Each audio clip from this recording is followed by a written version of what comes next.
Muy bien, hermanos, que el Señor les bendiga a todos, bienvenidos. Vamos a iniciar el estudio de la palabra del Señor. Los invito a abrir su Biblia entonces en Apocalipsis capítulo número 2, inicialmente, para hacer este recuento que semanalmente hacemos para nuestro beneficio y también para aquellos que no pudieron estar y para aquellos que se van integrando también. Recuerden que esto va saliendo también al aire a través de la radio y es importante hacer un breve resumen.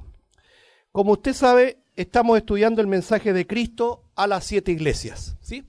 Ese es el tema que hemos estado desarrollando ya hace, no sé si podríamos decir, meses.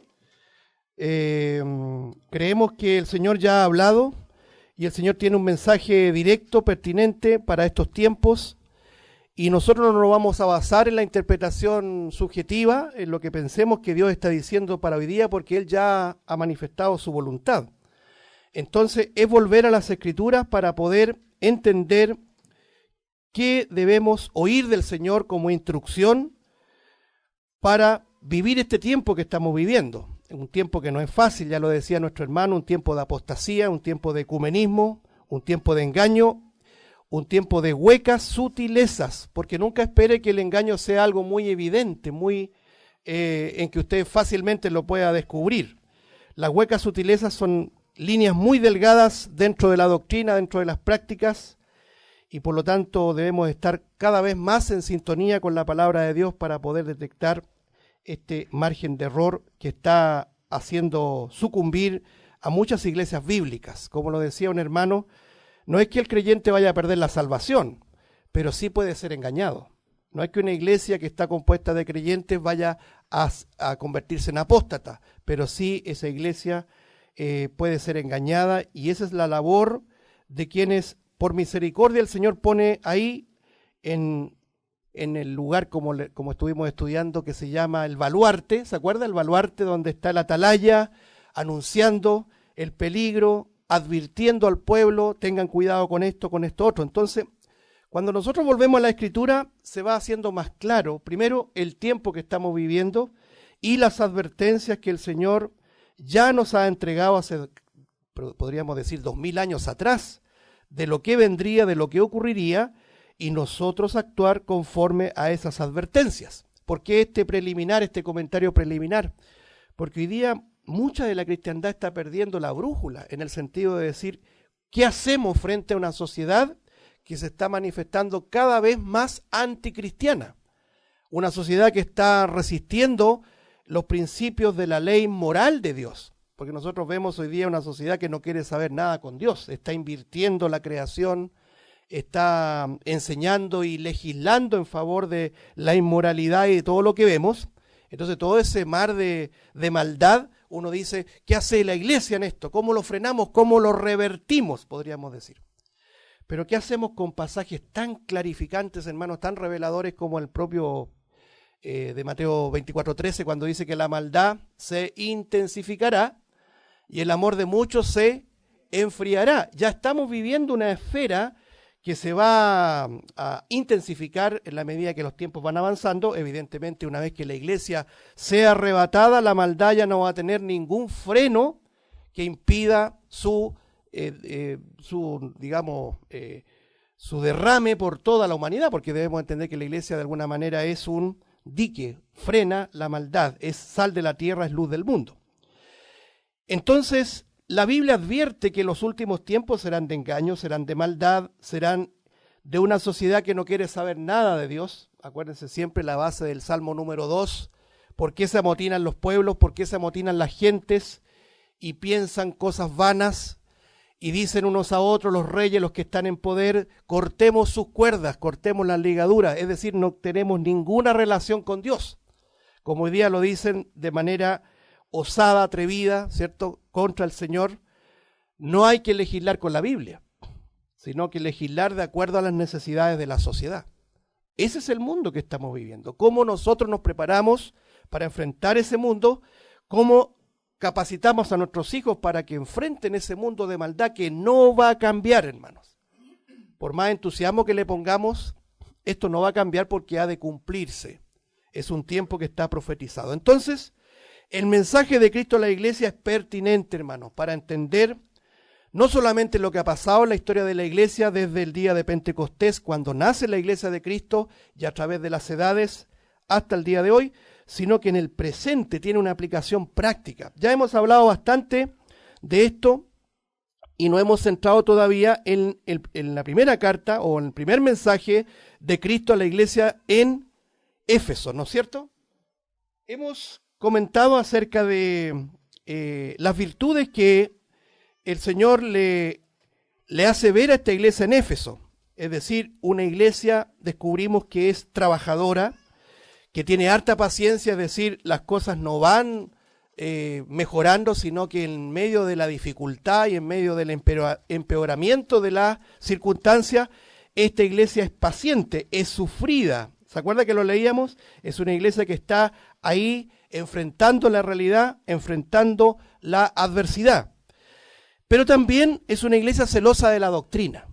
¿Ya? Esto es algo muy, muy importante, hermanos, hermanas, porque hoy día, como lo decía la otra vez, hoy día, como siempre, la religión solamente ha hecho un énfasis en la santidad moral y cívica. Es decir, desde chiquititos nos están sermoneando que seamos buenos hijos, que es correcto, que seamos buenos ciudadanos, etcétera, ¿no es cierto? Y que eso es parte de la ética cristiana. Pero permítame decirle, hermano, que el cristianismo, el evangelio, no solamente es moral y ética, porque eso también pregonan todas las religiones. Todas las religiones se basan en la moral y en la ética. El tema central que hemos descuidado y que la iglesia ha descuidado en el último tiempo, por la pérdida de celo, por la pérdida de interés en la palabra de Dios, es precisamente la santidad de la doctrina, hermanos. Entonces el Señor nos entregó un cúmulo de enseñanzas que se llama doctrina. Y ese cúmulo de enseñanza debe ser la que es sostenida por la iglesia, y no solamente sostenida, sino que también defendida por la iglesia.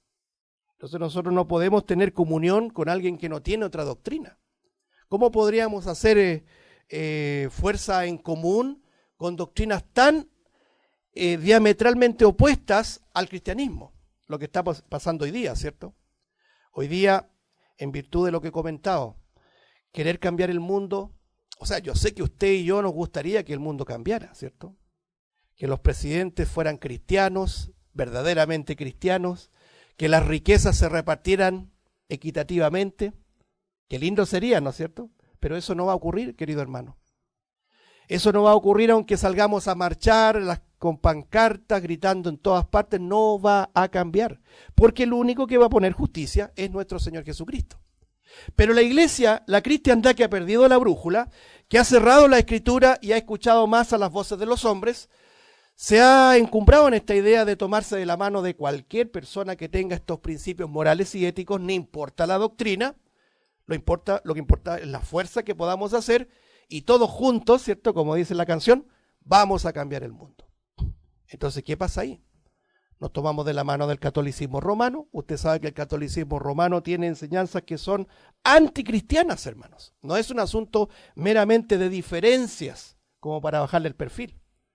Es una propuesta que no es conforme a la Biblia. Y nos tomamos la mano después con los musulmanes y con todos los que compartan, de alguna manera, hagan convergencia con la idea moral o ética común. ¿Será ese el camino que el Señor nos dejó? Evidentemente que no. El apóstol Juan decía, si alguien no trae esta doctrina, ¿qué dice?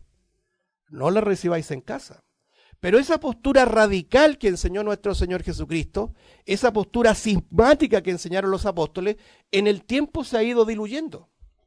Entonces, qué bien nos hace leer lo que pasaba con los efesios. Una iglesia que no soportaba a ¿quiénes? A los malos, dice ahí el texto, ¿se acuerda? No puede soportar a los malos. Has probado a los que se dicen ser apóstoles. Apocalipsis 2:2, ¿cierto? Y no lo son y los has hallado mentirosos. Es decir, una iglesia que defendía y ponía en alto la santidad de la doctrina. Eso es muy importante.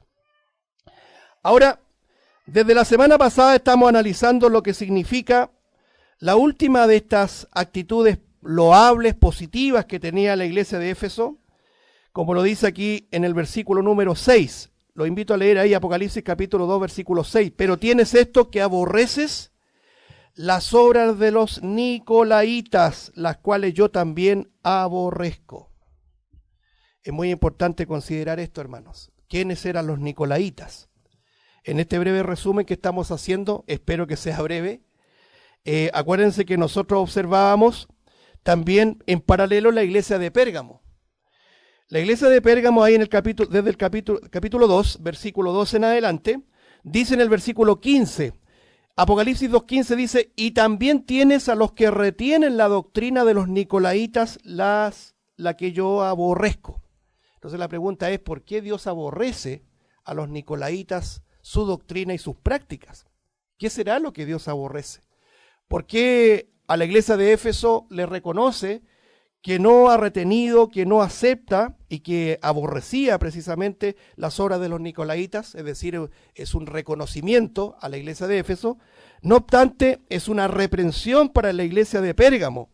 Le dice, tú tienes a los que retienen la doctrina de los nicolaitas, las cuales yo aborrezco. Entonces es muy importante detenerse y decir, ¿quiénes eran los nicolaitas? Bueno, como lo comentábamos la semana pasada, en términos muy simples, cada uno podrá después en sus estudios personales profundizar, pero mi deber es bajar lo complejo a lo simple y dar las herramientas básicas para entender quiénes eran los nicolaitas. Era una doctrina, eran partidarios de una doctrina que, entre otras cosas, ¿cierto?, querían de alguna manera dividir la iglesia, dividir la cristiandad, dividir la congregación socialmente, estructuralmente, ¿cierto?, como una organización. Por arriba poner el clero, los doctos, los entendidos, el grupo sacerdotal, podríamos decir, la casta sacerdotal, y por debajo el resto de las personas o los llamados laicos. Enseñanza que hasta el día de hoy perdura. Es decir, el clero por un lado, los laicos por el otro. Fíjese que la palabra nicolaíta, la palabra nico, el prefijo nico significa precisamente dominio. Por eso es importante el origen de las palabras. Nico significa dominio y laos, de donde viene nicolaíta. ¿Me siguen, no es cierto, hermanos? Nicolaíta, nico es dominio y laos es pueblo. Es decir, en términos simples, es el dominio, es el enseñoreamiento sobre el pueblo. Entonces, cuando nosotros vemos esta doctrina en la sociedad, evidentemente la entendemos mucho mejor. El Señor decía, ¿se acuerda que lo leíamos ahí? En Mateo capítulo número 20, que las naciones se enseñorearán de las naciones, por ejemplo, los gobernantes. No sé si se recuerda que estuvimos observando, hay un pasaje, Mateo capítulo 20, 25, muchas gracias, hermano, ahí está. Entonces, Mateo 20, 25, dice, en el versículo 25 dice, entonces Jesús llamándolos dijo, sabéis que los gobernantes de las naciones se enseñorean de ellas y los que son grandes ejercen sobre ellas potestad. Hermanos, esa es la esencia, por decir así, de la humanidad sin Dios, ¿ya? Del hombre pecador. Nosotros siempre queremos ejercer dominio sobre otros. Eso ocurre en el sentido secular. La sociedad está estructurada de manera jerárquica, de manera de escalafones, ¿cierto? Y eso funciona así. Los gobiernos funcionan así, las naciones funcionan así, todos los poderes fácticos funcionan así. Pero el Señor dice algo tremendo. Versículo 26, Mateo 20, 26. ¿Qué dice? Mas, o pero, entre vosotros no será así, sino que el que quiera hacerse grande entre vosotros será vuestro servidor, y el que quiera ser el primero entre vosotros será vuestro siervo. Mire cómo comparan el versículo 28. Como el Hijo del Hombre no vino para ser servido, sino para servir y para dar su vida en rescate por muchos. Esa es la enseñanza directa respecto a lo que estamos viendo de nuestro Salvador. Los nicolaitas querían absolutamente lo contrario, querían ejercer dominio sobre los ignorantes. Acuérdense que laico significa ignorantes. Y hoy día vemos, hermanos, una sociedad, pero más que la sociedad misma, ¿cierto?, secular, la cristiandad, hermanos, que se divide claramente entre los clericales, entre los que saben, los doctores, y los laicos, los ignorantes, los que no saben nada. Y cómo, hermanos, pensemos un poquito en eso. ¿Cómo facilita la diabólica tarea de manipular a las masas mediante la ignorancia? Por eso que una vez comentábamos, y hay un artículo antiguo en la página, si usted lo busca por ahí, la censura evangélica se llama. Históricamente la iglesia evangélica ha censurado muchas cosas para mantener a los laicos en ignorancia, de modo que los clérigos puedan controlar a esas masas de feligreses y manipularlas conforme a sus propios concupiscencias, sus propios deseos. Entonces, censuran la palabra, no la enseñan claramente, solamente sermonean a la grey y no le enseñan y no abren las escrituras, de modo que los feligreses, los hermanos puedan ir leyendo y su razonamiento, el razonamiento que nos ha dado el Señor, les pueda ir dando discernimiento. Porque el hombre y la mujer que comienza a leer, que comienza a aprender, comienza a discernir. Y como comienza a discernir, comienza a pedir razones, hermanos, de tal o cual cosa. No fue su experiencia o la mía, hermano. Todos nosotros venimos del sistema religioso. Todos venimos del subyugamiento nicolaíta. Nos enseñaban esto porque sí y nada más. Entonces usted pedía razones de algunas cosas y le decía, ¿estás dudando de la voz de tu pastor? ¿Se acuerda? Porque la voz del pastor es ley. Mi palabra es la ley, decía un famoso cantante, ¿no es cierto? Entonces, cuando hay ignorancia, hermanos, hay manipulación. Cuando hay ignorancia, hay enseñoreamiento y es un caldo de cultivo para que se propague esta idea nicolaíta, es decir, el clero por un lado y los laicos por el otro. El Señor dice claramente, entre vosotros no será así.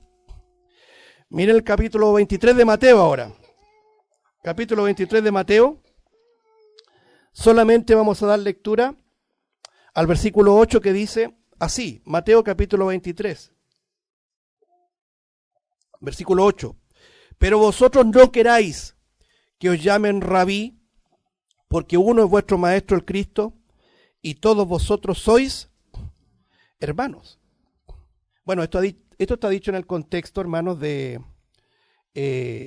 la realidad que pasaba con los clérigos, voy a decirlo así, con la casta sacerdotal de ese entonces, principalmente quienes eran los escribas y los fariseos. En definitiva, esta es una de las enseñanzas más olvidadas de nuestro amado Señor Jesucristo.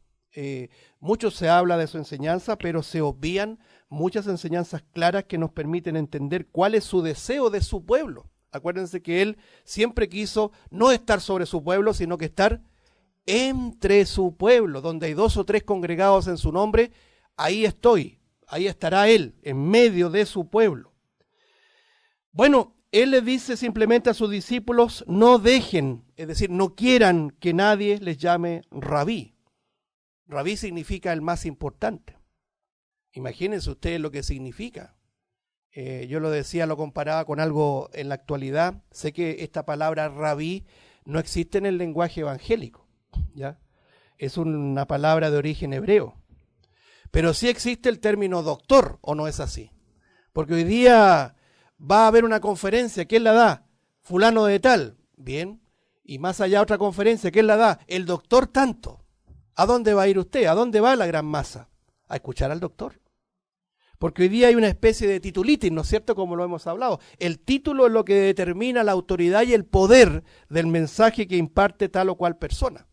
Entonces la casta sacerdotal de ese entonces, los fariseos, los escribas, descansaban en sus títulos, en sus credenciales, como el apóstol Pablo lo decía, ¿se acuerda? El apóstol Pablo decía, si yo tuviera que gloriarme en la carne, tendría mucho más que gloriarme que todos vosotros. Porque él era fariseo, él era hebreo de hebreos, era legítimamente judío de la tribu de Benjamín, tenía mucho de qué jactarse. Él podría haber sido llamado rabí, de todas maneras, ¿cierto? Tenía el título para ostentarlo. Pero él dice cuántas cosas eran para mí, ganancia la he estimado como pérdida, como estiércol, como basura, como algo que no tiene ningún valor frente a Cristo, dice, para ganar a Cristo. Entonces, ¿qué enseñanza más clara de Cristo y de los apóstoles? Entonces el Señor lo dice con tanta claridad, no quieran que nadie les llame rabí. En la iglesia no hay escalafones, sino algo tan simple como dice aquí, digo simple, pero es tan complejo porque la humanidad, el pecado que mora en nosotros nos lleva a exaltarnos frente a los demás. Por ejemplo, en Mateo 23, sigamos leyendo, versículo 9. Y no llaméis Padre vuestro a nadie en la tierra, porque uno es vuestro Padre, el que está en los cielos. Este concepto Padre no se refiere al Padre consanguíneo, exactamente, al que nos dio la vida con nuestra madre. No significa eso. Significa Padre en el sentido espiritual. Pero los que venimos del catolicismo sabemos que al curita le llamábamos Padre, porque la doctrina católica es eminentemente nicolaíta. O sea, es una enseñanza contra lo que dice Cristo. Cristo dice, nadie llama Padre, y ellos enseñan que hay que llamarle Padre. Ahora, si usted esto lo proyecta en todo el catolicismo, y yo sé que algunos me critican, ¿para qué habla tanto del catolicismo? Porque el catolicismo se está metiendo en la iglesia evangélica, y tengo que advertir, a cerrar las puertas del ecumenismo, hermanos. Entonces, ¿qué es lo que ocurre acá? Que el Papa es el padre de todos, porque la palabra Papa significa básicamente padre. Entonces son cosas que están ahí, usted está desempolvando lo que está ahí por 2000 años. A nadie llaméis Padre vuestro en la tierra, porque uno es vuestro Padre, nuestro Padre celestial. Entonces ahí uno va descubriendo muchas cosas que estaban censuradas, hermanos. Entonces el nicolaitismo, ¿qué es lo que hace? Divide la iglesia entre los padres de la iglesia, entre los doctores, los clérigos y el resto de los laicos. Ahora, la semana pasada mencionaba algo yo. Por mucho tiempo se enseñaba la Biblia, comillas, se enseñaba la Biblia en latín. La Vulgata latina es la que se enseñaba en todas partes. Usted iba a las misas, ¿cierto? Hasta parte del siglo XX se enseñaba en latín. Y la gente iba y no entendía nada. Porque los únicos que entendían latín eran las castas altas, muy preparadas, muy académicas. Y el resto, los laicos, no entendían nada. Entonces, de esa manera, la mantenían subyugada en ignorancia. Pero damos gracias al Señor, hermano, que el Señor usó instrumentos para traducir la Biblia, los originales, al idioma, de las naciones del pueblo. Y nos llegó a nuestras manos también en lenguaje castellano. Entonces, ¿cómo no darle gracias al Señor? Ahora, ¿qué tenemos que hacer nosotros? Leer la Biblia, para crecer en el conocimiento y en la gracia de nuestro Señor Jesucristo y no permitir que ningún hombre nos manipule y ser temerosos de la palabra de Dios. Eso es lo importante. Entonces, Dios aborrece la doctrina de los nicolaitas por este principio, ¿cierto?, elemental de que todos nosotros somos hermanos. Miren lo que dice acá en el versículo 10 ahora, Mateo 23, 10. Ni seáis llamados maestros, porque uno es vuestro maestro, ¿quién? El Cristo, el cual es el mayor de vosotros. Perdón, voy a decirlo nuevamente, estaba buscando otro versículo, dice aquí el versículo 10, ni seáis llamados maestros, porque uno es vuestro maestro, el Cristo, el que es el mayor de vosotros sea vuestro siervo, porque el que se enaltece será humillado, y el que se humilla será enaltecido. Qué importante eso, hermano. No hay título más noble que podamos exhibir que el de hermano. ¿Ya? El que quiera ser mayor, que se haga vuestro siervo. Solamente antes de pasar al otro punto, al avance de este tema, recordemos que los religiosos de la época ninguneaban al Señor. Ningunear es subestimarlo. Bueno, ya decían de nuestro Señor Jesucristo, ¿qué puede salir de bueno de Nazaret? Él venía de una localidad muy desprestigiada, ¿ya? Porque la sociedad siempre se ha dividido en estratos, ¿cierto? ¿Qué puede salir de bueno de Nazaret? Bueno, de Nazaret venía nuestro Salvador, hermanos. ¿Qué le parece? Lo ninguneaban precisamente porque su enseñanza no provenía de la cátedra de Moisés. Ya no se cimentaba en las grandes enseñanzas, en los grandes círculos intelectuales y clericales, por decirlo así. Para algunos Jesús era solo el hijo del carpintero, ¿se acuerdan? Mateo capítulo 13, verso 55 lo dice. Para otros era aquel que no tenía estudios, Juan capítulo 7, versículo 15. Y aquel que venía de Nazaret, Juan capítulo 1, verso 46. Bueno, es el Hijo de Dios el que nos entrega esta tremenda pero subestimada enseñanza. No dejéis que os llamen rabí. El ministerio de Cristo Jesús no se basó en la cátedra ni en los títulos académicos, sino que en la fidelidad a la palabra de Dios y a su propósito soberano. Muy bien, yo me pregunto hoy día, ¿estamos dispuestos, hermanos, a aprender de un pescador? En ese tiempo era un pescador el que enseñaba, ¿se acuerda del apóstol Pedro? No habían títulos. Usted dirá, bueno, el apóstol Pablo sí, pero Pablo fue el que dijo, ya lo había dicho delante, ¿no es cierto? Él renunció a todo eso, no servía para nada, los títulos no daban nada, sino el poder de Dios, el poder del Espíritu Santo. Cuando él llega ahí a la región de Acaya, a los Corintios, él dice, no he venido acá con sabiduría de palabras, sino con manifestación del Espíritu y de poder. Y nosotros en el tiempo actual tenemos poder no con cosas sobrenaturales, sino en la sumisión que cada uno tenga a la palabra de Dios. Aquí hay poder, hermanos. En la palabra de Dios hay poder.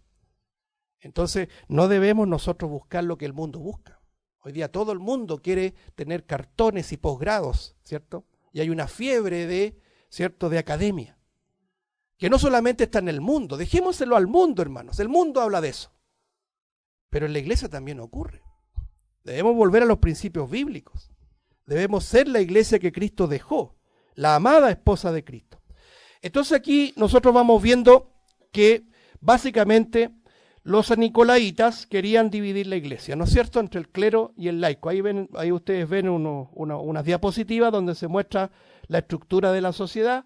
Vemos la estructura de la cristiandad de la iglesia evangélica, los grandes altares arriba con los grandes sitiales o tronos. Si usted busca la palabra trono, es donde se sientan los reyes, los nobles. Entonces, ¿cómo puede ser? ¿Cómo puede ser que usted entre a un local de reunión y los nobles estén sentados en suaves felpas arriba en tronos de realeza? ¿Por qué eso? ¿Por qué tienen que estar arriba? Y el resto en la bancadura. ¿Ya? Los que hemos ido a esa iglesia, la bancadura está con astilla y de repente usted sale más pinchado que... ¿Ah? ¿Por qué? Por el nicolaitismo, hermanos. Si el nicolaitismo no se extinguió en la historia, sigue vivito, como se dice. Sigue viviendo en muchas estructuras piramidales eclesiásticas, de las cuales, por la gracia de Dios, hemos salido. Ahora, a partir del siglo IV en adelante, y ya con claridad, se incluyeron las vestimentas, porque ya no bastaba solamente con decir yo soy el doctor, yo soy el rabí, yo soy el clérigo, sino que quiero que me vean distinto. Es decir, se comenzaron a vestir de manera diferenciada. Aquí es donde aparece el cuello romano, una banda blanca que rodea el cuello de un sacerdote o también miembros del clero de algunas congregaciones protestantes. Esto sigue siendo uno de los elementos más distintivos de la vestimenta clerical. Identifica claramente a los miembros del clero entre la multitud de una iglesia. Es lo que se conoce como cuello clerical. ¿Qué le parecería ahí nosotros ahí con cuello clerical aquí? Amados hermanos, así levantando las manos. Bien, esa es la vanidad del hombre, hermanos. Nosotros estamos aquí para ensalzar a nuestro Señor Jesucristo, no a un hombre. El único que es digno de ser declarado reverendísimo es Cristo Jesús, hermano, no nosotros. Uno es vuestro maestro, el Cristo. Él es el único rabí, es el más importante de la iglesia. Y todos nosotros, amados hermanos, así, somos hermanos. Ahora, esta es una pieza bastante extraña que se incluyó a partir del siglo XII, siglo XIII, ya de manera ya determinada, que también los sacerdotes adoptaron el uso de la sotana romana, ¿ya?, como un traje distintivo que los distinguía visualmente de los laicos.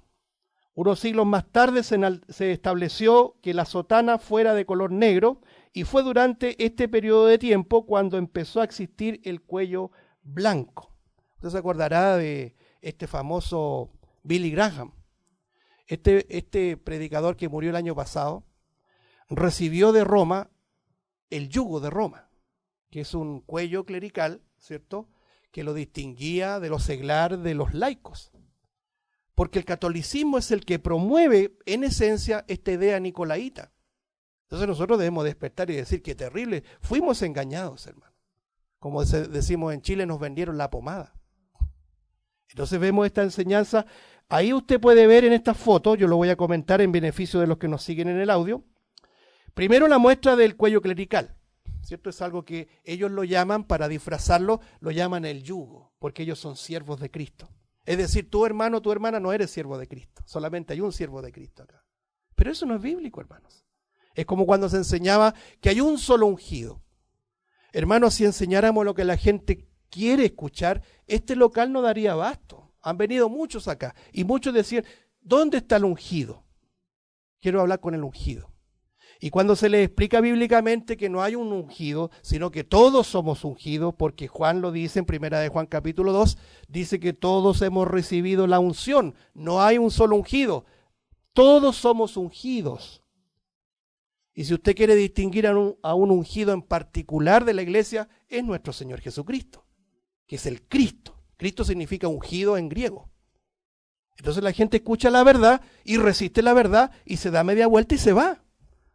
Porque quieren ungidos, porque quieren sistema piramidal, porque quieren castas sacerdotales, etcétera, etcétera. Bien, ahí usted tiene a este señor llamado Erpolk.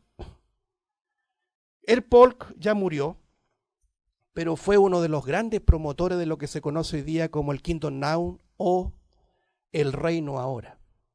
El reino usted no lo tiene que esperar, decía él. Usted está viviendo el reino. ¿Sabe lo que enseñaba Erpolk?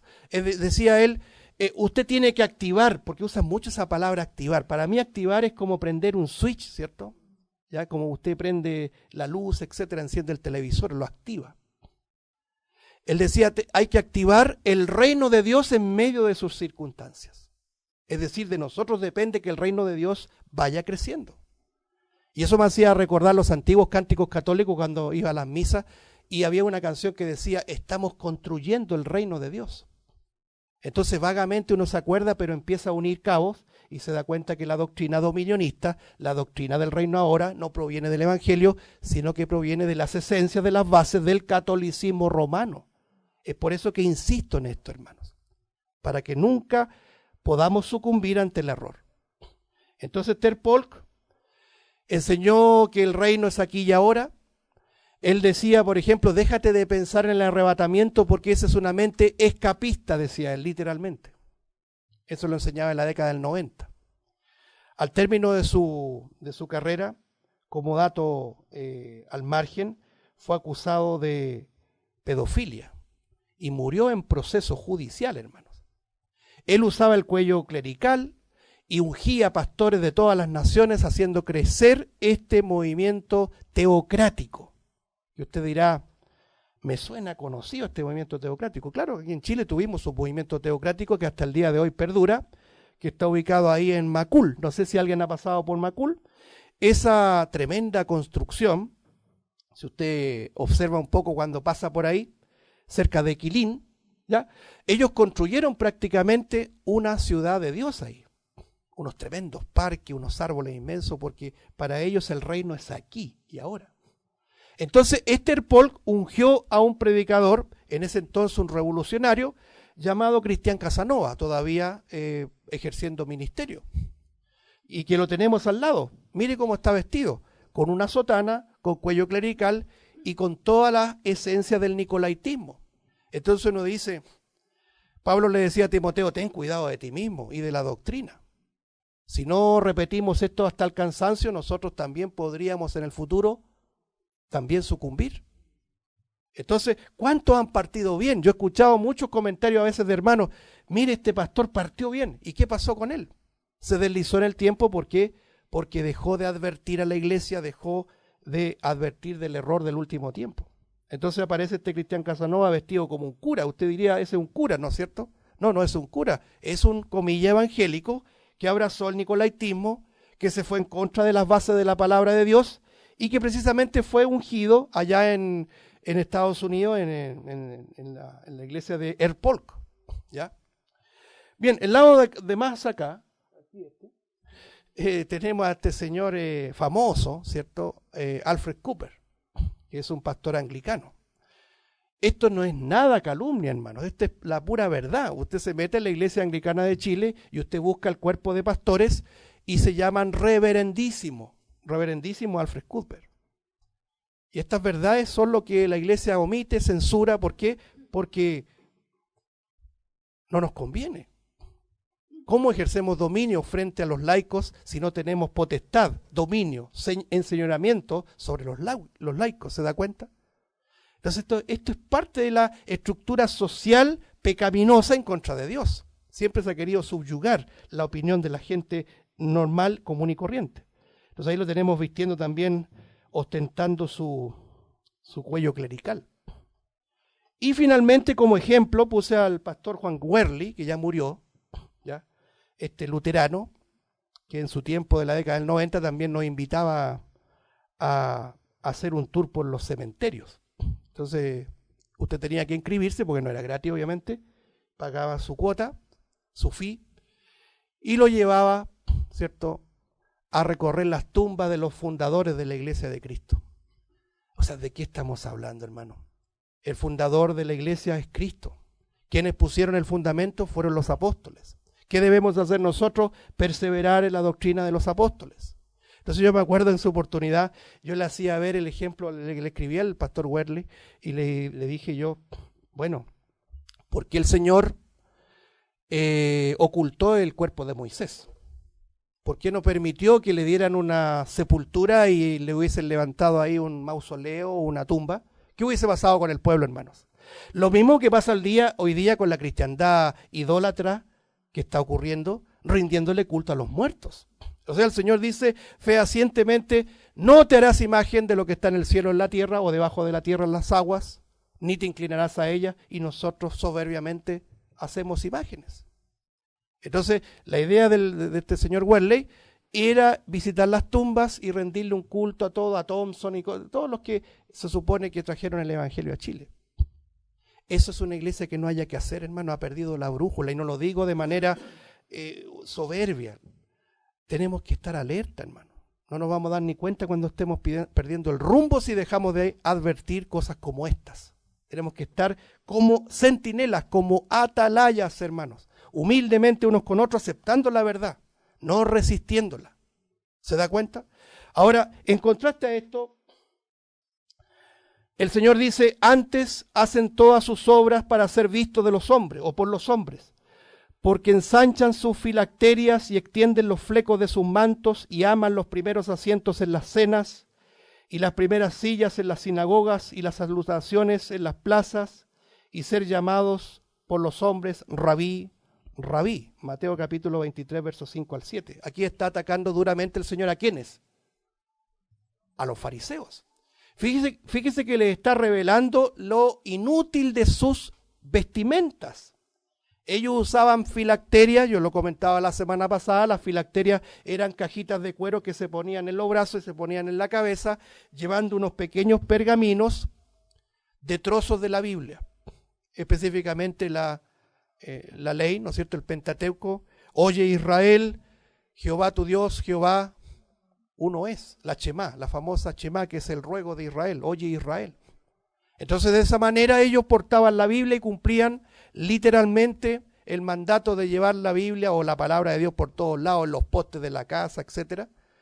Y entonces el Señor les dice, ensanchan sus filacterias y extienden los flecos de sus mantos para que los vean.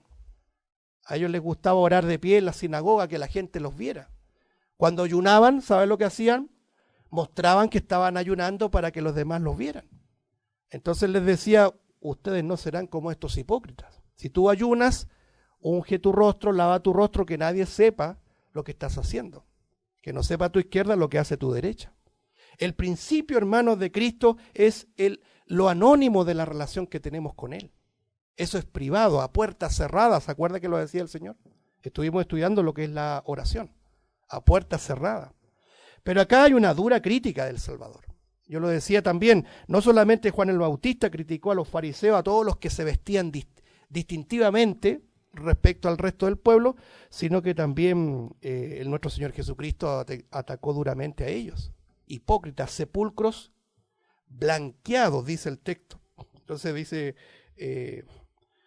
Hay unos pasajes que quiero, ya que estamos abriendo la Biblia ahí todavía, en Mateo 23, por ejemplo, en el versículo número 15 dice: «Ay de vosotros, escribas y fariseos hipócritas, porque recorréis mar y tierra para hacer un prosélito, y una vez hecho, lo hacéis 2 veces más hijo del infierno que vosotros». Es decir, ellos, como el día de hoy, hacen alarde de sus campañas misioneras y cruzan largos, ¿no es cierto?, continentes para ir a hacer misiones.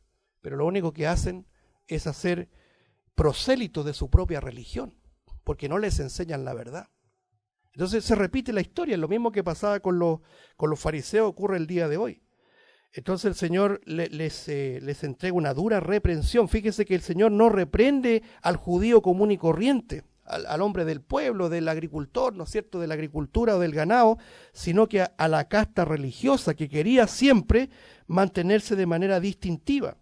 Entonces le dice también que coláis el mosquito, dice aquí en el versículo 24, guía ciego que coláis el mosquito y tragáis el camello. Imagínense ustedes. Versículo 27, ay de vosotros, escribas y fariseos hipócritas, porque sois semejantes a sepulcros blanqueados, que por fuera la verdad se muestran hermosos, no digamos son hermosos los que salen ahí, ¿cierto? Se ven bonitos, bien con ese cuello clerical, pero por dentro dice que son llenos de huesos de muerto y de toda inmundicia.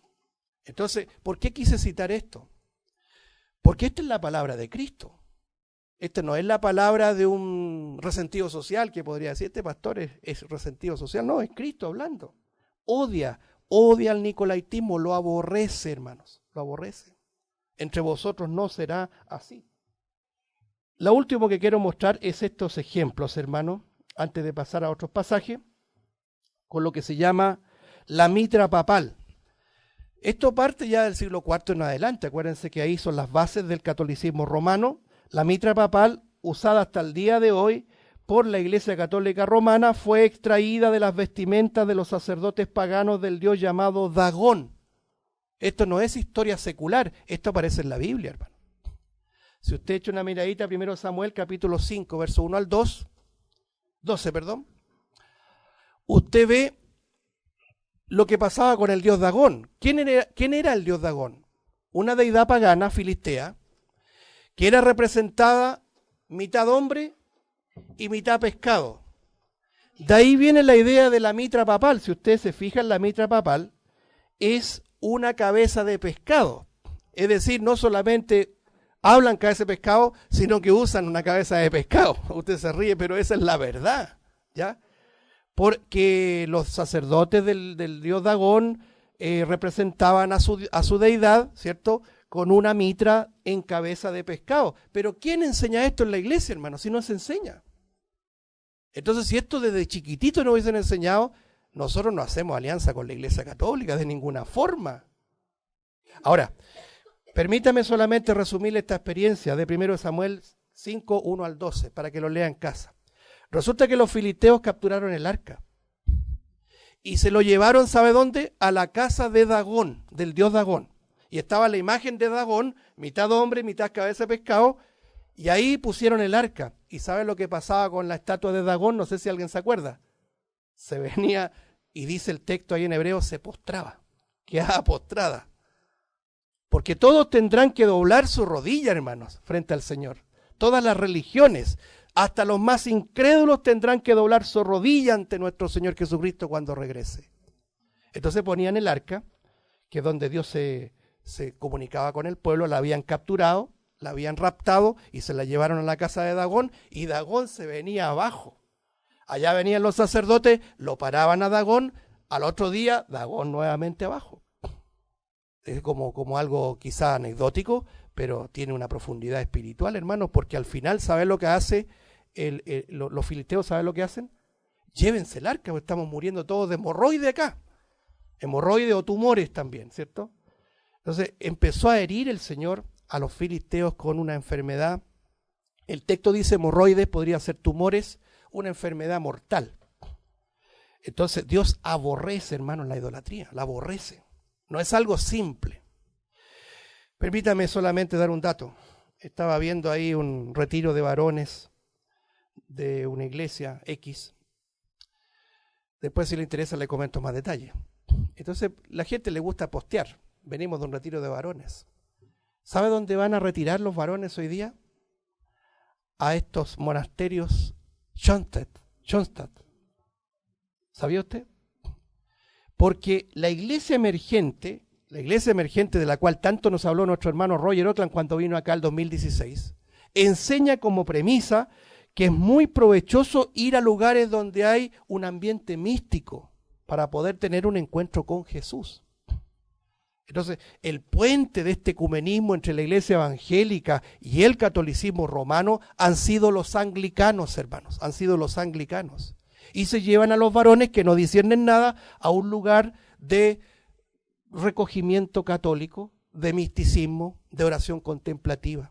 Y nadie dice absolutamente nada. Esos son los tiempos que vivimos, hermanos. Tiempos de engaños, tiempos de apostasía. Por otro lado tenemos acá el solideo. Solideo es como lo decimos en Chile, un melón, medio melón en la cabeza, como decía, ¿cierto? La canción argentina. Esa kipá que usan los judíos fue usurpada por los católicos. Y esa gorrita que se ponen, ¿cierto? Se nota bien ahí, ¿no? Bien, eso es lo que estamos mostrando acá. El solideo o kipá es la cobertura que Roma ha usurpado de las tradiciones rabínicas, demostrando con ello las bases de la teología de reemplazo. Note usted, de reemplazo impulsada por la patrística al enseñar que Israel había sido desechado. Yo hablo bastante de esto, hermano, porque me apasiona defender la enseñanza bíblica de que Israel no ha sido desechado, amados hermanos. Israel es Israel, la iglesia es la iglesia. No podemos mezclar esto. No podemos usurpar el lugar que le corresponde solamente a Israel. Ahora, ¿por qué teología del reemplazo? Vuelvo a repetir, porque a partir del siglo IV se enseñó que Israel había sido desechado y era la iglesia la que tenía que tomar el puesto de Israel y recibir las bendiciones que Dios le prometió a Israel. Por lo tanto, no solamente ese concepto teológico fue adoptado como reemplazo, sino que también sus propias vestimentas, hermano. Y ahí por primera vez los llamados cristianos comenzaron a usar la famosa kipá de la tradición rabínica. Y por eso es que hasta el día de hoy tenemos, ¿no es cierto?, la Iglesia Católica, que es la sinagoga de Satanás, que presume ser judía y no lo es, porque también el Señor reprende eso, usando precisamente la kipá como muestra de los atuendos de las vestimentas, como herencia del nicolaitismo, que es lo que estamos tratando. Vamos a la recta final, hermanos. Vámonos a 1 de Pedro capítulo 5, por favor. Vamos a enseñar ahora lo puro. Como decía un hermano, lo que no tiene escoria, lo santo. Mire lo que dice aquí en 1 de Pedro. Yo sé que estos pasajes los hemos leído, pero nunca despreciemos la idea de revisarlos nuevamente, porque siempre el Señor tiene algo nuevo en profundidad. Primera epístola de Pedro, capítulo número 5, versículo 1, dice, Primera de Pedro 5:1, ruego a los ancianos que están, mire lo que dice, pongamos atención con cada palabra, ruego a los ancianos que están entre vosotros, no bajo vosotros, ¿cierto? Yo, anciano también con ellos y testigo de los padecimientos de Cristo, que soy también participante de la gloria que será revelada. Versículo 2, apacentad la grey de Dios que está, ¿qué dice?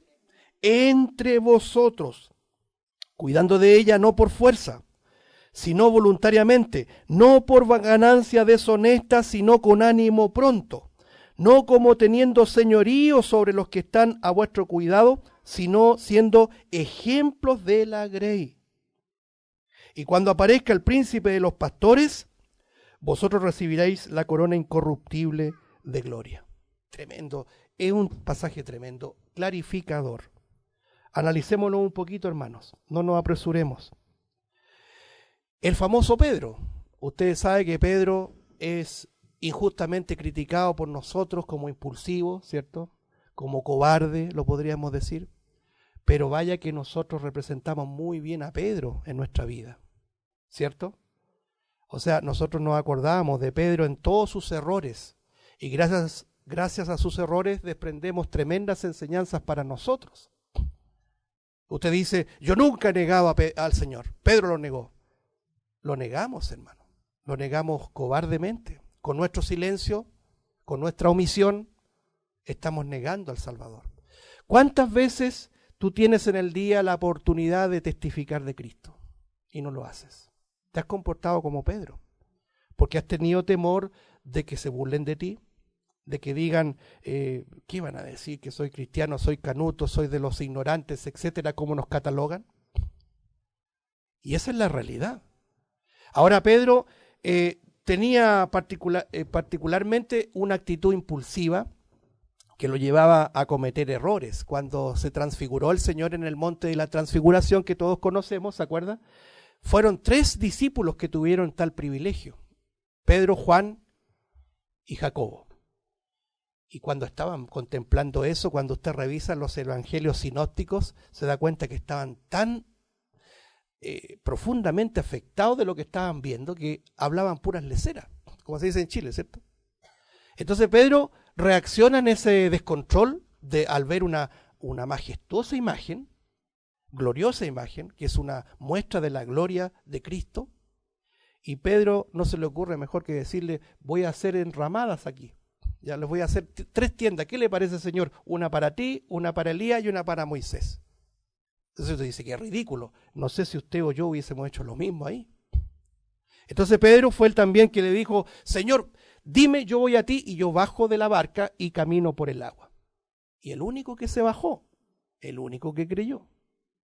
Pero después cuando se dio cuenta de lo que estaba haciendo, ¿qué pasó con Pedro? Igual que tú y yo, se hundió. Pero su enseñanza deja un tremendo legado, porque cuando pide auxilio, ¿qué dice la Escritura? Al instante lo toma y lo salva. Señor, sálvame. Si no hubiese ocurrido eso, no tendríamos esa profundidad de enseñanza. El mismo apóstol Pedro es el que no quería que le lavaran los pies, que nos acordábamos la semana pasada. El mismo apóstol Pedro es que le decía al Señor, no vayas a Jerusalén para que no te acontezca lo que has dicho, es decir, que sea, ¿no es cierto?, maltratado por los sacerdotes, los escribas, los fariseos, etcétera. Y es el mismo Pedro que le dice al Señor, yo nunca te voy a negar, nunca, nunca. ¿Cuántas veces nosotros decimos yo nunca? Había una persona que conocí en el pasado que decía yo nunca. Nunca digamos nunca. Cuando vengamos a la casa de Dios, guardemos nuestro pie y guardemos nuestra boca, porque a veces nos traicionan las promesas, ¿no es cierto? Así somos como Pedro. Ahora, este Pedro fue el único que respondió correctamente en Mateo 16 cuando dice, tú eres el Cristo, el Hijo del Dios viviente. Todos respondían una cosa tras otra, pero solamente Pedro respondió correctamente. Y el Señor le aclara, esto no te lo reveló tu intelecto, tu carne, tu sangre, sino que mi Padre que está en los cielos. Bien, Pedro fue considerado, hermanos, por el catolicismo romano, vuelvo al tema, porque de ahí parte el sofisma, como el primer papa. Es decir, se tergiversa la escritura cuando dice ahí en Mateo 16, sobre esta roca edificaré mi iglesia. Tú eres Pedro, pero sobre esta roca edificaré mi iglesia. Muchos dicen que Cristo fundó su iglesia en Pedro, pero eso no puede ser. No puede estar basada la iglesia en un hombre, y menos en Pedro, que era el más inconsistente de todos, era el más frágil de todos, el que se equivocaba más, ¿cierto?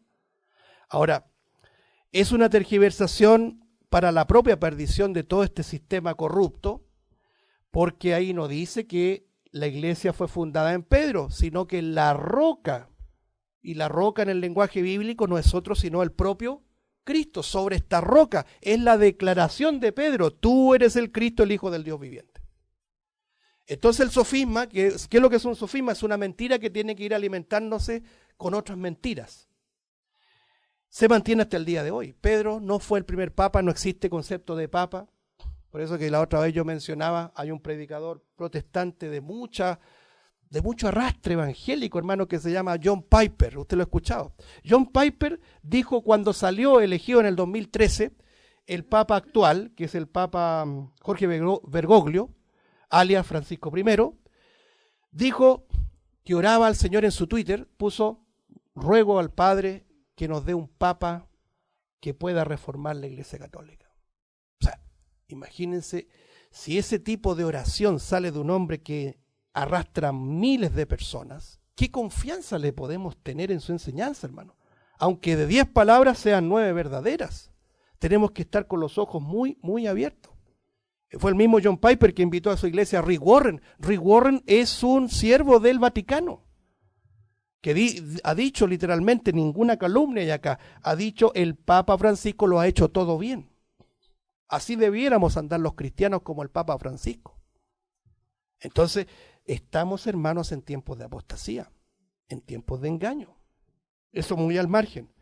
Pedro no es el primer papa, el papado no es bíblico, y Pedro es un anciano, dice acá. No solamente fue apóstol de Cristo, sino que también dice anciano entre vosotros, no sobre vosotros, entre los hermanos, con los hermanos. No hay ninguna enseñanza que los pastores, los ancianos u obispos, que es lo mismo, estén puestos en un sentido de realeza como el nicolaitismo lo reclama, es decir, el clero por arriba y los laicos por abajo. ¿Qué mejor ejemplo de Pedro? Mire, vamos a Hechos capítulo 10. Ya nos queda los últimos minutos, hermano. Ya estamos terminando. Paciencia. Capítulo número 10 de Hechos. Y con estos últimos versículos ya estaríamos dando término a esta parte del nicolaitismo como virtud, ¿cierto?, del Señor Jesucristo a la iglesia de Éfeso. Aquí en Hechos capítulo 10, versículo número 25, dice así, Hechos 10, 25, cuando Pedro entró, salió Cornelio a recibirle, mire lo que ocurre, y postrándose a sus pies, ¿qué dice? Adoró. Mas Pedro le levantó diciendo, levántate, pues yo mismo también soy hombre. O sea, este es el verdadero siervo de Dios. No acepta la pleitesía, no acepta la adoración que hoy día es tan típica, ¿cierto?, en este concepto nicolaíta, de los que están arriba, los ministros, los siervos, los clérigos, etcétera, por parte de los laicos. Entonces, cuando entra un clérigo, los laicos se ponen de pie. Yo lo he visto en la iglesia evangélica, hermano, cuando sacan los pañuelos en la iglesia pentecostal y saludaban al ungido. ¿Qué clase de idolatría? Uno dice, ¿nuestro Señor Jesucristo estará complacido de esa asamblea? Evidentemente que no. Si leer hermanos, leer lo que estamos estudiando, las iglesias de Asia Menor nos permiten volver a la voluntad de Dios, hermanos, para estos tiempos difíciles. Aquí Pedro entra en la casa de un gentil, acuérdense que el Señor lo capacitó previamente para poder ir a la casa de un gentil. Hermanos, hermanas, que un judío entre en la casa de un gentil realmente era un milagro. El judío así de buena primera jamás iba a entrar en la casa de un inmundo. Pero el Señor lo capacitó a tal punto de que entendiera y de que fuera a predicar el evangelio a la casa de Cornelio, un gentil, un centurión, para mostrar que el evangelio no solamente era para los judíos, sino que también para los gentiles. Y entra a la casa de Cornelio y una actitud propia del hombre, que busca esa autoridad clerical, se postra a sus pies y adoró. La palabra adorar, como lo estudiamos en su oportunidad, en su tiempo, ¿se acuerda? Significa literalmente postrarse en subordinación al que usted está reconociéndole. No hay nadie, hermanos, en la tierra digno de adoración. Solamente nuestro Señor Jesucristo, nuestro Dios. No hay nadie digno de ser adorado. Pero Pedro, que era un verdadero siervo de Cristo, le dice, levántate, pues yo mismo también soy hombre. Descartando esa separación entre un hombre normal y los clérigos. ¿Se da cuenta? No lo aceptó. Entonces aquí es cuando uno dice, bueno, ¿y el Papa de hoy qué dice y presume ser el Pedro de la antigüedad? ¿Dónde está la enseñanza? ¿Quién pone el punto sobre la I, por decir así, frente a esta claridad de Pedro que no aceptaba la pleitesía? Aunque por ahí salió una imagen de Francisco, no sé si la han visto, Hay varios saludándolo, véalo en YouTube. Y les quita la mano así y se la saca. Porque obviamente él no es digno de que le besen el anillo. ¿Ya? Entonces toda esa pantomima, hermano, toda esa es una presunción, es una actitud presumida de humildad. Entonces aquí nosotros estamos leyendo la pureza de las Escrituras, no una religión presumida como lo es el catolicismo romano. Aquí en Hechos 14, avancemos un poquito, Hechos 14, tenemos el otro caso de Pablo y Bernabé cuando llegan ahí a una región de Galacia, en Listra, y fíjese lo que ocurre acá, en el capítulo número 14, vamos a resumir ahí, Hechos 14:14 dice, cuando le oyeron, los apóstoles Bernabé y Pablo rasgaron sus ropas y se lanzaron entre la multitud dando voces y diciendo, varones, ¿por qué hacéis esto? Nosotros también somos hombres semejantes a vosotros, que os anunciamos que de estas vanidades os convirtáis al Dios vivo. ¿Qué es lo que había ocurrido? Vea lo que dice más atrás, en el versículo 11. Entonces la gente, visto lo que Pablo había hecho, alzó la voz diciendo en lengua licaónica, dioses bajo la semejanza de hombres han descendido a vosotros. Eso es lo que decían los que estaban ahí en ese sector. Y a Bernabé llamaban Júpiter y a Pablo Mercurio, porque este era el que llevaba la palabra. Y el sacerdote de Júpiter, cuyo templo estaba frente a la ciudad, trajo toros y guirnaldas delante de las puertas y juntamente con la muchedumbre quería ofrecer sacrificios. Entonces aquí es cuando uno empieza y puede ampliar el comentario. Pablo nunca se congració con las culturas de los pueblos. Él confrontó las culturas de los pueblos para que miraran siempre a ¿quién? Al Dios vivo. Eso es lo que está diciendo en el versículo 15. ¿Qué error es lo que hoy día se hace? Hoy día se hace un sincretismo para supuestamente evangelizar. Pero eso es también otro sofisma. Ahí usted tiene el culto de la tirana, ¿no es cierto? El culto de la tirana es un culto sincrético.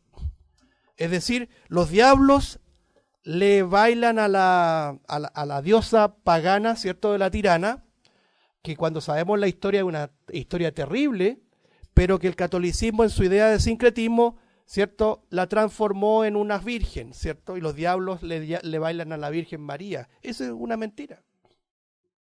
Entonces, ¿qué es lo que hicieron los hombres ahí en Listra? Vieron los milagros, vieron el poder de Dios en Pablo y les comenzaron a adorar. Estos son dioses en forma humana. Pero Pablo, igual que Pedro, ¿cierto?, con Bernabé, les redarguyeron, les contradijeron aquello, les confrontaron diciendo, somos hombres semejantes a vosotros, ¿se da cuenta? Eso es lo que nos permite entender la enseñanza apostólica. No existe, hermanos, no existe esa división entre los que están arriba y los que están abajo. Todos nosotros somos hermanos. Todos nosotros hemos sido comprados al mismo precio. Ninguno de nosotros puede exhibir una posición de realeza, de dominio, de enseñoreamiento, que fue la enseñanza de los nicolaitas en el primer siglo. Entonces, ¿qué debemos hacer nosotros? Volver a los principios bíblicos. Volver a la esencia de la voluntad de Dios, de la voluntad de Cristo con su pueblo. Entre vosotros no será así. El que quiera ser más grande entre vosotros, se hará vuestro siervo. Que el Señor bendiga su palabra.